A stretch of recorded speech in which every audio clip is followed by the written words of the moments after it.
कार्बि आंलं लांहिन टाउननि हामगाव गोजौ फरायसालिनि गेलेग्रा फोथाराव मिरु खौसेथि बर' सुबुं आफादनि 90 बोसोरसालिया जानो थांगासिनो सानथामनि हाबाफारि लानानै 25, 26, 27 फेब्रुवारियाव।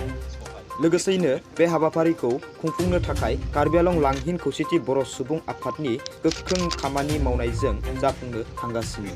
मख'जाथावदि बे हाबाफारियाव बांलादेशनि बर', नेपालनि बर', अरुणाचलनि बर' बे हाबाफारियाव गोबां जायगानिफ्रायनो बाहागो लाफैनायखौ नुनो मोन्दों। बे मेलाव 2000निख्रुइबो बांसिन हानदैया बाहागो लादों। दानिया फै कार्बि आंलं लांहिन खौसेथि बर' सुबुं आफादा खौरांगिरिनि सिगाङाव मा बुंदों आबुङै मिथिना लानि।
आफादनि 90 बोसोरसालिया जथुमा बे जथुमानि गिबि सान हिसाबै मा हाबाफारिया जानानै थांखो बेनि सायाव मा फोरमायगोन?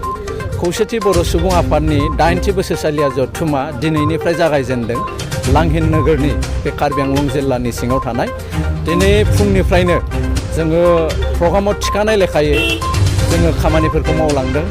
गिबि जोंहा साफा खालामनाय जे हाबाफारि स्वच्छ अभियान बेजों जोङो दिनैनि फारियै डेलिगेट हल, डेलिगेट केम्प, सालि आरो बाजार बेखेवनाय, जामुं मोनजासालि बेखेवनाय बे हाबाफोरखौ जोंहा थिखानानै दोननाय प्रग्रामाव बेखेवफैजोबदों। दिनै सेथि सानाव जि बादायलायनाय लादोंमोन गेलेनाय बादायलायनाय भलिबलनि बे बादायलायनाया दिनैनिफ्राय जागायदों।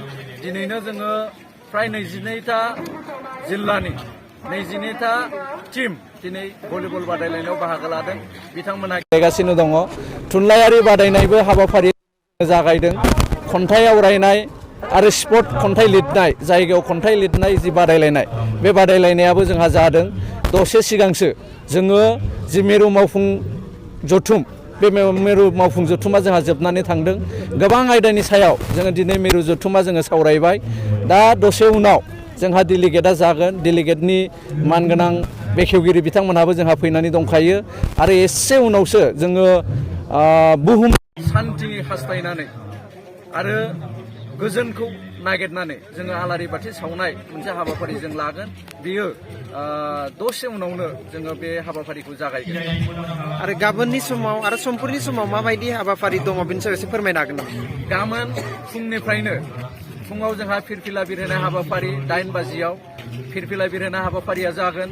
बिनि उनाव मुंख्लंफोरनो बिबार बावनाय बे बिबार बावनाय हाबाफारिया जागोन। बिनि उनाव जि लांहिन कनफारेन्सनि बिसम्बि बे बिसम्बिखौ जोङो बेखेवगोन। बेखौ बेखेवनायनि उनाव जोंहा गेवलां मोनसे मेल गाबोन जागोन। गेवलां मेलावबो गासैबो जोंहा प्रग्रामाव थाखानाय आलासिफ्रा फैगोन। जों इतिमध्य बिथांमोनजों कन्टेक्टआव दङ। बिथांमोनहा गाबोन बाहागो लाफैजोबगोन। बे जोबनायनि उनाव बेलासिनि 4 रिंगायाव मोनसे जोङो स्पेसियेल सावरायनाय एबार जथुम्मायाव खौसेथि बर' सुबुं आफादा लादों। बे जथुम्मानि स्पेसियेल डिसकासन एबा स्पेसियेल जि सावरायमेल बे सावरायमेलाव बर'नि जेसेबां माहारियारि आफादफोर दङ बे सावरायमेलाव बर'नि जेसेबां माहारियारि आफादफोर दङ बे माहारियारि आफादफोरनि आफादगिरि आरो गाहाय नेहाथारि बिथांमोनखौ जों हांख्रायदों। बिथांमोना फैगोन।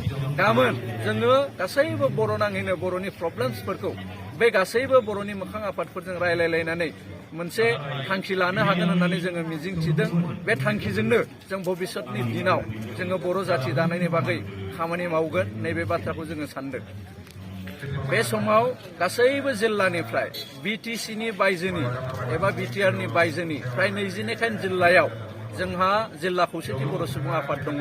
बे गासैबो जिल्लानिफ्राय इतिमध्य जोंहा दासिमहालागै 15खान जिल्लानि डेलिगेट रेजिस्ट्रेसना जालांदों।